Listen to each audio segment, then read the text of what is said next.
Welcome to the Athlete Insights Podcast, hosted by Yash Pad Day, a podcast focused on letting athletes tell their journeys in their sport. This podcast is presented by Boxed Water. Boxed water is better. Welcome into another episode of the Athlete Insights Podcast. Today I've got my guests, Wyatt, Larson, and Jonny Ball, both golfers on the Ferrum College golf team. So appreciate you guys taking the time. I know it's 6 o'clock on a Wednesday, but midweek, and I know golf season's kind of gonna hit the swing for the fall season for you guys. But I appreciate you taking the time and spend some time with me for sure. No problem, man. Thank you for having us on. Yeah, this is an honor, man. I really appreciate it. Yeah, no worries, no worries. And so with all my guests, I always try to start from the back and work my way to where they are today. And so can each of you kind of discuss when you first interacted with sport or first interaction with sport as a kid, maybe, as a toddler, as a kid? Can you talk about your first interaction with sport, both of you? You want me to go first? Good. All right. So, yeah, the first time I kind of started playing sports, I started playing baseball when I was younger. Mm-hmm. It kind of helps with golf. A lot of baseball players go into golf. So I played baseball up until I was a freshman in high school. Okay. And then I kind of did that transition to golf. I always kind of had a golf club in my hand. My grandfather kind of introduced me to it a little bit when I was a little kid, but I never really got into it because it would mess up my baseball swing. Gotcha. But yeah, I mean, it was always something I just did for fun for a while there. But then when I got into high school, I really started, I was like, okay, I'm actually kind of good at this. So I'm going to try to, compete. So Yeah. No, that's cool. That's cool. What about you, Jonny? So for me, it was a little bit different. I was adopted as a kid. I came up. My adopted parents, they put me into t-ball and stuff like that. That's kind of where it all became from. Yeah. I got big in baseball. I was big. I was a pitcher. I was rocking it out, killing it in elementary school. Yeah. And then I hurt my arm real bad, so I had to stop playing baseball. Unfortunately, which really wasn't too good. I pulled something in my shoulder. But anyways, I picked up, started picking up golf from my dad. I'd say around 7th grade or so. Okay. I was really bad. I was using his clubs and stuff, but I eventually got to the point where I could play here at Ferrum College. Is my boy right here. yes, sir. I got you. And can y'all talk about? I know y'all said you played baseball. You played a variety of different sports growing up. Can you talk about? Is there a core memory for each of you that stands out from playing sports as a kid?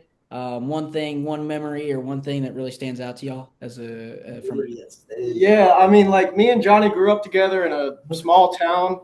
I mean, we just, we played a lot of golf together, and we always were together. Gotcha. We're still together today. So, I mean, it's really great. Golf really breeds that kind of relationship. It's like a brother almost. Yeah. So, I mean, that's kind of how I fell in love with golf. I mean, it was really great to have a relationship with somebody on and off the golf course. Yeah. So, it's really good. Yeah. Yeah, for sure. I do want to tell a little story. Like you said, since we grew up. He's telling stories. No, hey, it's all right. That's what we look for, right? On the podcast is kind of exactly. So, around the same time that we I started playing golf back in like 7th grade or so. We used to play like pickup basketball, and this guy right here, he went up for a layup one time, and his foot slid out from underneath him. He fell back. He cracked his head open, and his head was it was crazy. I thought it was really funny, so I had to share that. It was bad. I mean, I had 3 brain bleeds. I don't know how that's funny, but oh wow. Hey, we can all look back on things and laugh on them, right? Laugh at them, right? And so in the moment, it's difficult or it might be a hard moment, but a couple years down the road, you can look back at it, kind of just laugh at it, and it's exactly what both of y'all said, and specific to Wyatt's point too, is the camaraderie and the friendship. Obviously, both of you guys coming from a small town in Virginia, growing up there, and building that camaraderie has been great, and seeing that now. I can clearly see that now with both of you guys and the love that y'all have for each other. So that's it's great to see that as you go through. And sports really helps to breed that, especially at a younger age. I feel like if you can help build that at a younger age, it's a positive thing. And you mentioned in high school, you guys play golf, and you talk about, you kind of briefly mentioned how y'all ended up at Ferrum, but I want to touch on both of your guys' high school careers. Can you talk about that a little bit from both y'all perspective? What was high school golf like, or high school sports like for you guys? What did you learn, and what did you learn from or one lesson that you took away from playing high school sports? Yeah, definitely. High school golf, it's a mix between people trying to try and people trying to just go out there and mess around and just do stupid stuff. Especially where I'm, I being a small town. Yeah. Everybody kind of, there's some people, there was like one or two people, me and Jonny included, that were really trying to do something with golf. Yeah. So it was tough in that way. You'd have the idiots that go out there and, cheat and do all that stuff, But I really learned a lot from high school golf through my golf coach. Yeah. He was actually an 87-year-old man. Oh. And he would teach me life lessons that I'll never forget. And one of these life lessons was, if you don't, so what he would say, pretty much being resourceful. Mm-hmm. If you don't have a hammer, just use your head. It might sound a little. It sounds goofy, but like you got to break it down. And if you really do, it's like if you have nothing else around you to use to your disposal, you really just got to use your head, like AKA think about it. Okay, yeah, that's what I was thinking. I was kind of thinking, like, how am I breaking it down? But no, that's great. If you have nothing else, like, from a fundamental standpoint, it sounds really stupid, and it sounds something, it just sounds dumb. It's extremely goofy, especially like in the moment when it happened. Yeah. I remember I wasn't at the time because I am a little bit older than him. So we practiced separately. But I remember that night afterwards, he told me about it, and I was just cracking up laughing. I couldn't stop laughing about it. But, yeah. Well, and that's the thing. Sometimes some things, like, they seem out of context or out of whack at the start, but like once you get to really, like you said, breaking it down, taking a deeper dive into what it means, you really get to understand the meaning of what it is. And so, you really hit the nail on the head with that one. So yeah. No, and it's great. And coaches really, it's great to hear that the impact that coaches have had on you. And I'm in a similar effect that happened with me with my high school golf coach. He was very instrumental in I didn't get to play college golf, but he was instrumental in, again, instilling life lessons and things in me as I progressed in high school. Yeah, golf. This kind of just popped in my head. Mm-hmm. Our coach now at Ferrum says, you walk down the fairway of life, you need to stop and smell the roses. Yeah. So that kind of puts it in your head. You don't want to rush things. You don't want to just, trot through life like an idiot and just do whatever you're told. You got to find your own path. Yeah. So that's kind of what we were taught at a young age. And it really meant a lot to us, for sure. No, and like I said, a good coach, a good mentor, can go a long way for somebody, for an individual. It seems like you've gotten, you had good coaches in high school, and you've gotten a good coach at Ferrum and where you're at now. And Jonny, what about you? What was high school golf like for you, and kind of what's one lesson that you took away? Being a little bit older, I had a lot of friends that just didn't want to take it very serious. Gotcha. All my teammates, I had some buddies that did. They never really felt like, coming to college and playing or anything like that. But I look at like the younger kids, like Wyatt, and then there was another kid. Yeah. That I saw. They had a lot of potential. They were fun to be around, the cool kids. Obviously, I grew up with Wyatt, so I was always on his team regardless.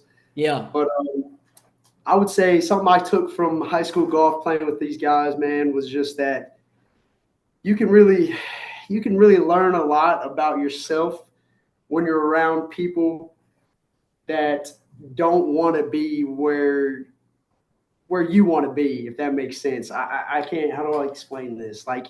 Yeah, it's kind of like it's hard. Like you want to go on such a certain path, but you keep surrounding yourself with people who don't have a certain path, and it kind of makes that path easier for yourself because you can distance yourself from those people and yada this, Yeah. Stuff like, Yeah.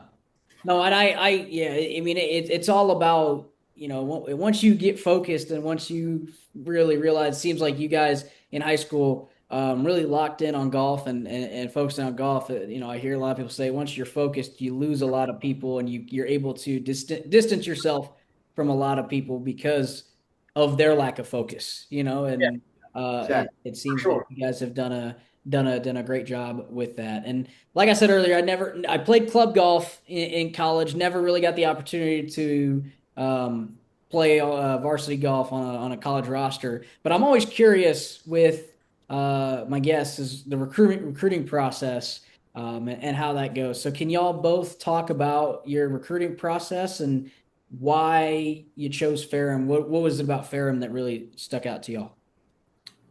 Yeah, so I mean, going to a small town, it's hard to get noticed by somebody. Mm-hmm. These kids that play in Florida or Texas or somewhere big like that, they got more access to practice facilities and stuff like that. Yeah. So, I mean, what kind of happened was I took the initiative to start posting myself and advertising for myself on Instagram. Yeah. Wyatt Larson _golf, by the way, little shout out there. Yeah. Shameless plug. Shameless. Hey, I'm all about plugs, man. So don't yeah. Oh yeah, we have plugs. But anyways, so we what was I saying? Oh yeah, so how did I get recruited to Ferrum? Yeah. So I just advertised for myself and Coach Ruff DM'd me and he was like, actually no. One of my buddies from high school told me about Ferrum. Okay. And then Coach Ruff reached out and it was history since. Ah, okay. So Ferrum was the only school that reached out. There were no other. No, I mean I had a couple other schools reach out. Okay. One probably 3 or 4, but Gotcha. Ferrum just felt like a better fit for me. Plus, I was already here. Exactly. Kind of made his decision easier. Yeah, Johnny was. that's what I was gonna allude to with Jonny already there, and you guys are and I can see the camaraderie and how close you guys are. I would assume that I had a little bit of convincing to do, but it worked out. And Jonny, what about you? I know Wyatt said you were already there in place, so it kind of made the decision easy. But what about you? What was your recruiting process? My path was a little bit differently. So when I was a freshman here, we had a different coach than Ruff. Okay. I don't want to trash him or anything, but he wasn't a great coach. Okay. I reached out to him several times, trying to get my name out here. And I was dead set on staying around home. Like, I'm a big homebody. I don't like going far from places. And I saw that the team here, they seemed like cool guys. I wanted to get in touch with them. I got in touch with a couple of them. They helped me out with getting in touch with the coach. Mm-hmm. So I got here to school. I enrolled. I walked on. Luckily, made the team. Yeah. Did that, and then played for a couple years. Had some great times, great memories, some good people. And then did my job to convince this guy to come along with me. I got you. And you now, as you guys have made a name for yourself in Ferrum College, but really everybody starts at the beginning of every journey, and you start at the beginning and kind of building your way up. And so when you think about high school golf versus college golf, what are some differences that you notice from high school golf? I know Wyatt mentioned in high school golf, you're really just trying things and you're kind of people are just kind of, playing off a whim. But what are some key differences that y'all noticed coming from high school golf and playing at the college level? Yeah, man. I mean, it's a huge difference. I mean, just the lack of wanting to practice and the lack of wanting to be skillful at something in high school. Yeah. Just wasn't really my thing. And when I came here, I really met all the guys, and these guys are like my brothers now. Obviously, Jonny is already like a brother, but all the other guys are great. Love them to death. Yeah. But we all practice together. We all try to help each other out. If anybody ever needs help, nobody's like nervous to ask. It's not like a thing. Like, we compete against each other to go to these tournaments, but at the end of the day, we're all on the same team. Yeah. And we all want the best for Ferrum. So it's kind of hit it on the head. Mm-hmm. No, and every like I said, the camaraderie, especially in golf, as a team sport, is so great, and the team aspect of golf is so great. I wish we could see it more at the professional ranks too, moving forward. when you think about, everybody says golf is, mostly mental. How would you guys, differentiate the physicality versus the mental side of golf in percentages? If we were at 100%, what would you rank mental golf being more mental versus more physical? Kind of how would you rank golf in terms of the mentals versus the stamina and the physicalness of being able to push through 18 holes? Right. Okay. So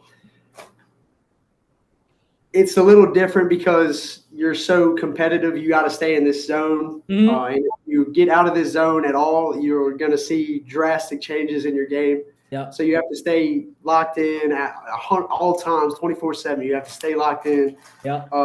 If you get out, you're screwed. Yeah.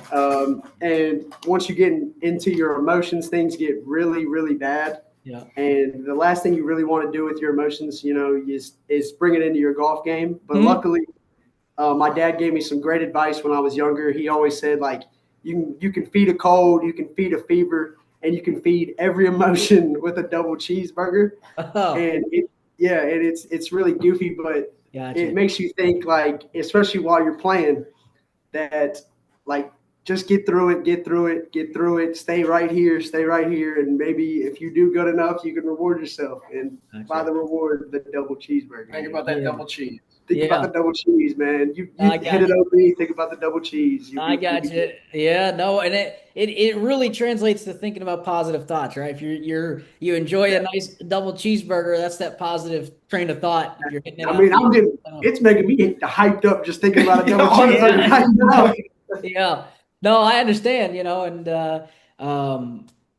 one thing you guys mentioned early on, the importance of mentors, your high school golf coach imparting so many positive and great life lessons on you guys and in your youth golf career as well. And I had your teammate now Max George on, and he talked about how at Ferrum, really the comfortability with Coach Ruff and the impact that Coach Ruff had on him really helped him come to Ferrum, and he has helped him kind of grow into his own at Ferrum now. And I wanted to kind of talk to you guys about your own interactions and what has Coach Ruff meant to you, and kind of what lessons, what things have he imparted on you that you'll use and you'll utilize or impart after college golf and after college. Definitely. I mean, Coach Ruff means a lot to me. Mm-hmm. Yeah, he's really helped me through this process and this transition, especially my freshman year. I'm just getting into my sophomore year, so I haven't really seen much change yet. Not change, but like much, But really in my freshman year, I mean, he helped me just kind of acclimate because, I mean, college golf is just so much different than high school golf or just playing with your buddies. Yeah. And, he would spend time with me. We'd sit in the simulator and he would talk to me about my life and about my feelings and stuff like that. And he would really be in tune with me. You know what I'm saying? Yeah. And so he's really good at making sure that we're mentally there. Yeah. He's always checking in and stuff. Yeah. Making sure we're good to go, which goes a long way. It really does.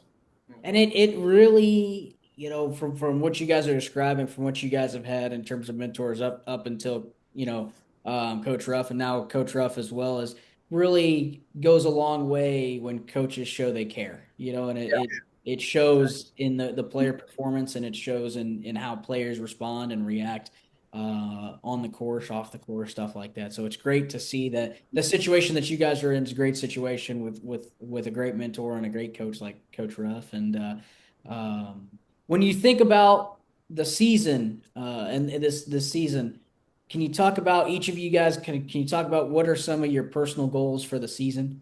What are you guys expecting as the season? We want to win, man. We want to win.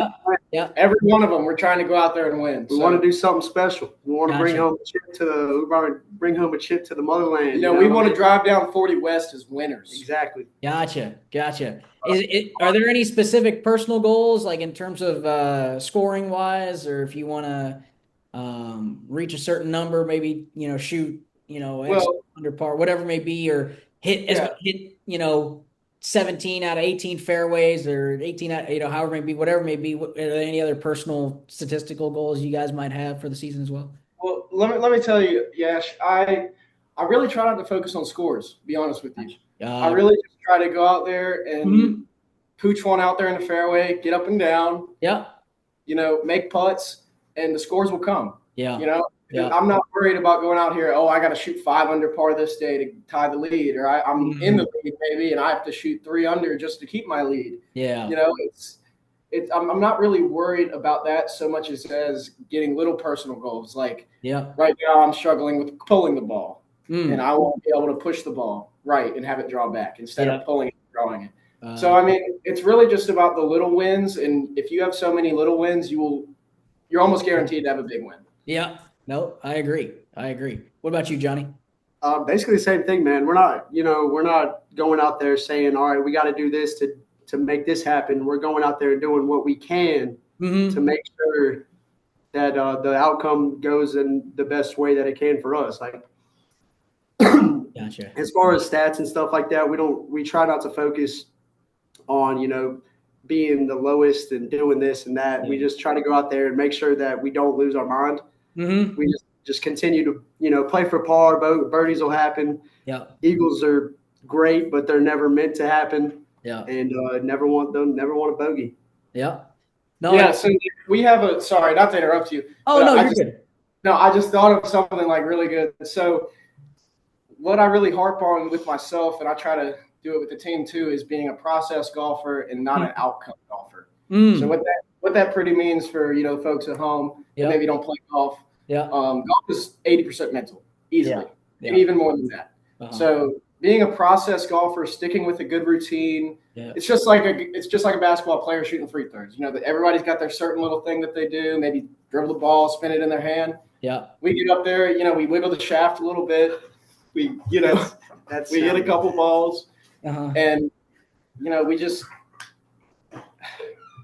I don't know, just being a process. You have to stick with having a set routine and building that routine is what you're talking about, right? In terms of being able to follow through on that routine. And you see that a lot even on the PGA Tour, right? Matthew Wolff, classic example. He has his little wiggle, and then he comes back and has his swing. So Jordan Spieth, couple guys on tour as well, like have set routines that they come through. And it's helped them. So, no, I totally agree. I've fallen into the trap way too many times. I love, as you could probably tell, I love playing golf. I love golfers, and I've fallen into that trap of looking at stats, or, when I'm playing in a pro-am, if I look at, one off the lead or 2 off the lead, I got to make a birdie here and a birdie there. And then it gets to your head, and then you make a double bogey, and then it's like, well, there goes my round, like troubling, and you can't pick up the crumbs. That's right.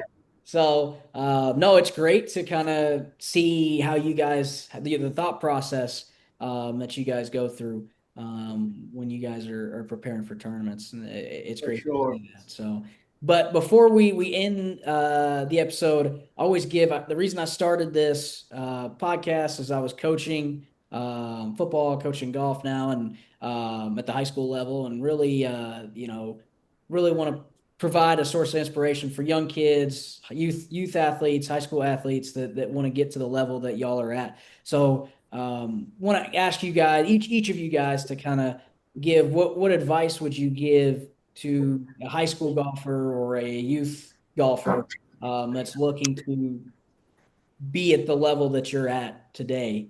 What's one piece of advice or one skill you would advise them to work on to get to your level? There's a lot of things, man. Okay. Advice. Yeah. Advice is a tricky thing, man, because not everybody likes to listen. I mean, some people, I would say. I always say when I give advice, I always say, look, you take it or leave it, right? I'm gonna impart it. I'm gonna impart it on you anyway. It's up to you whether you want to utilize it or not, right? And that's the way I look at it. Is sure. Always try to. I got something actually. I just thought about this. Yeah. Go out there and just be yourself. Just go out there, do your own thing. You might see a kid hit it 314 yards. Maybe you can't do that. Yeah. Hit it 250 yards right down the fairway. It doesn't matter. If you make the same score, there's no pictures on the scorecard. Yeah. So I mean, at the end of the day, you're playing golf. Mm-hmm. Golf is one of the greatest games ever played. Oh, 100%. And that's what we try to harp on here at Ferrum. It's like we are at school and we're playing golf. Yeah. I mean, it really is a blessing and an achievement and a what's the word?